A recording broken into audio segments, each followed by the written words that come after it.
To 1975. Well, to talk more about the book and the film, we're joined by two guests, the renowned American actor, film director, political activist Danny Glover, who co-produced the Black Power mixtape, and Kathleen Cleaver, featured in the book and film, teaches at Emory Law School. She served as communications secretary of the Black Panther Party. We welcome you both to Democracy Now! The relevance of the Black Panther movement, the Black Power movement in the United States to today. Kathleen Cleaver, you just had a session of hundreds of people last night at the New School. Why do you think it still reverberates? It reverberates because it was about conditions. It's not an ideological situation where you believe something, but about the social and political economic conditions that Black people were facing at the time and how to go about improving that. Civil rights were guaranteed under law, but that was not sufficient for our community. It was so excluded and so oppressed. And so it challenges directly racism on many different levels. If racism had been resolved, then maybe people wouldn't be so interested in Black Power. You were with the Student Nonviolent Coordinating Committee, SNCC, but you chose to leave for the Panthers. How did you go from SNCC to the Panthers? It wasn't like I chose to leave. The SNCC organization was based in Atlanta. I was working in Atlanta. We planned a Black student conference. One of the only speaker actually was Eldridge Cleaver. We met, fell in love, and he wanted me to come out and help him after Huey Newton got shot and was charged with murdering a policeman and was facing the gas chamber. And he said, "You've got to come out here. You've got to help me." We were in the same movement. We're in the Black Power movement, but different organizations. The Black Panther Party took on Black Power. In fact, it was one of the first organizations based on the concept of Black Power. So I moved to California and continued the Black Power struggle. And Danny Glover, how were you involved then? Well, I was a student at San Francisco State College in 1967, and San Francisco State, as well as the Bay Area, has always been a beacon for radical thinking, radical thought. And it so happens that you found at San Francisco State a number of young men and women who had been a part of SNCC, part of the movement, Freedom Summer, et cetera, in the South, were coming back and migrating to San Francisco. You had the free speech movement at Berkeley, Mario Savio. You had what was happening in communities there, and also the emergence of the Black Panther Party as well. So I'm born and raised in San Francisco, and native of San Francisco, and I would happen to be at San Francisco State and a member of the Black Student Union at that time in 1967, and on its Central Committee at that time. And but something, you asked the question about the resonance of the Black Power movement today. Too much of Black radical political thought has been marginalized in this country historically. We go back around the beginning of the century with the Pan-African movement. We go back with the Communist Party and Socialist parties and involvement of key African Americans, both here domestically and internationally. And what the Black Power movement did, not say that the Civil Rights movement also gave voice to it, but not to the same context, gave voice to the struggle of Africans around the world. So the Black Panther Party had relationships to liberation movements in Africa, places like Angola, Mozambique, Guinea-Bissau, South Africa, Namibia, which was still fighting for the liberation, and also had relationships with the Vietnamese and other liberation movements as well. There was a strong kind of internationalism that was different than existed in the Civil Rights Movement. And that kind of Black radical political thought is something that we hadn't seen since the McCarthy hearings. So we have this kind of emergence. The Civil Rights Movement opens up another space. You know, it brings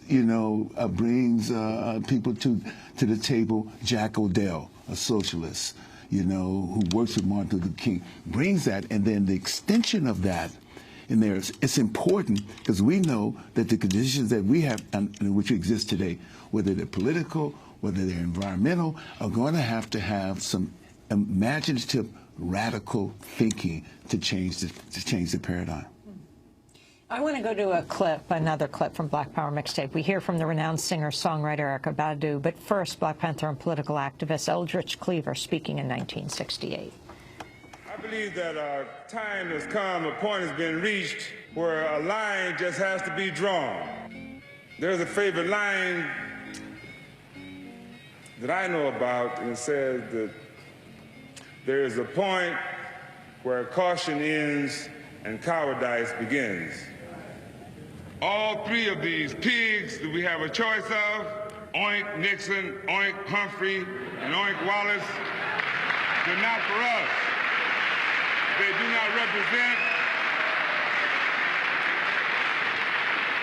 do not represent the best interests of this country. They definitely don't represent the best thinking in this country.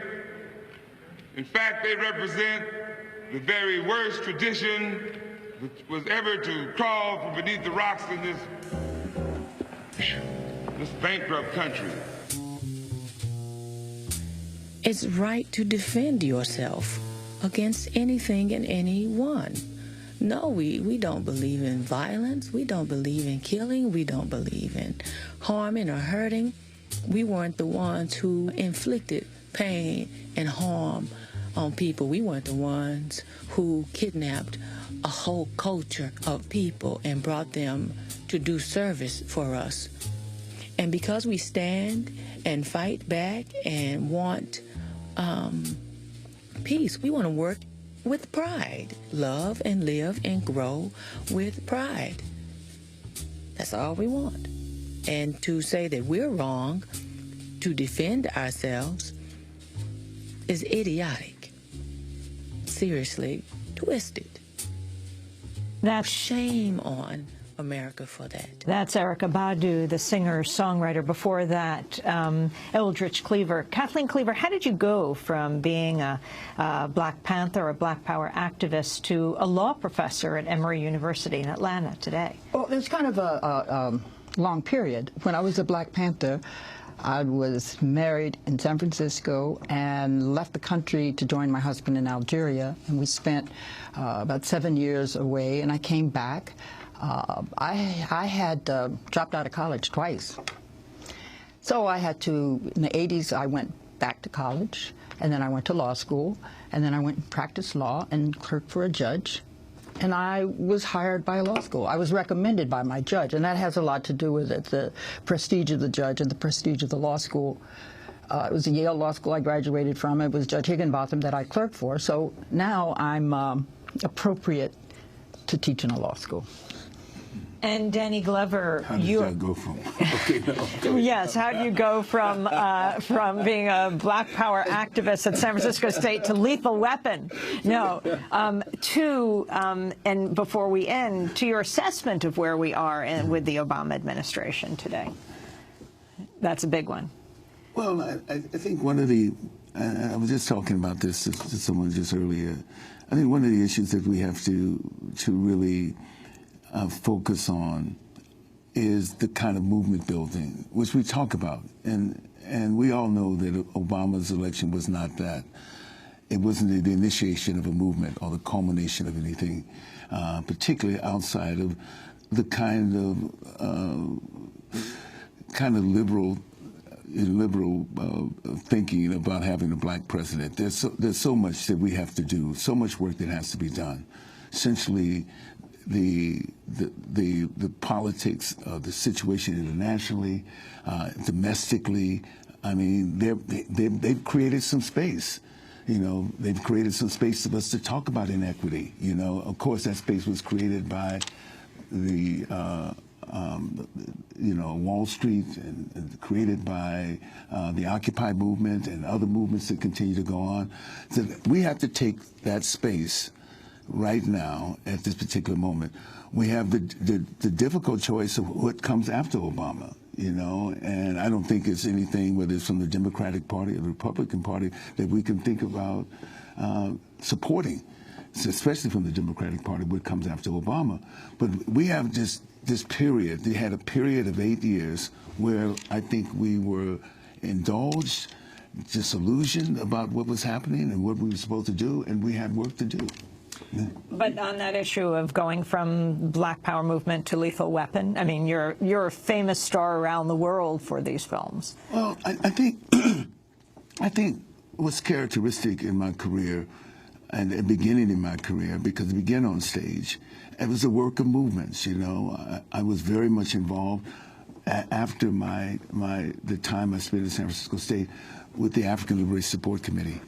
All in the early 70s, I became particularly involved in the issue around Indian apartheid as early as 1974, 75, because we had a dynamic congressman named Ron Dellums, who was always, every year would bring up the whole idea of a boycott or a boycott on South Africa and everything. So all those things that were part of that, which allowed me to maintain a relationship with movements, whether it was the end of Portuguese colonialism, whether it was the end of the annexation of Namibia by South Africa and its independence in South Africa itself. So in a sense, the fortuitous turn of events from doing Fugard's work on Broadway, off-Broadway in 1979 and 1980, to doing Master Hair on the Boards in 1982, all those things led to that. And then the fortune I've had to meet someone like Jocelyn Barnes, and to be able to kind of form this company, starting out with a film about the Haitian Revolution, and then have it evolve and materialize into the kind of company that does the work we do now. We have to leave it here. We're going to do part 2 in a moment, and we're going to post it online at democracynow.org. Our guest, Danny Glover, American actor, film director, political activist, co-produced and wrote the preface for the book, Black Power Mixtape, and the film by the same title. Kathleen Cleaver, law professor at Emory Law School, member of the Student Nonviolent Coordinating Committee, also served as communications secretary of the Black Panther Party. Part 2 coming online at democracynow.org. Democracy Now! Produced by Mike Burke, Renee Feltz, Martin Newman, Shake, Steve Martinez, and Marco Pani, Mr. Ravi, Karen Dina, Guzder, Amy Littlefield. Special thanks to Julie Crosby, Becca Staley, Mike DeFilippo, Miguel Noguera. I'm Amy Goodman with Aaron Matte for another edition of Democracy Now!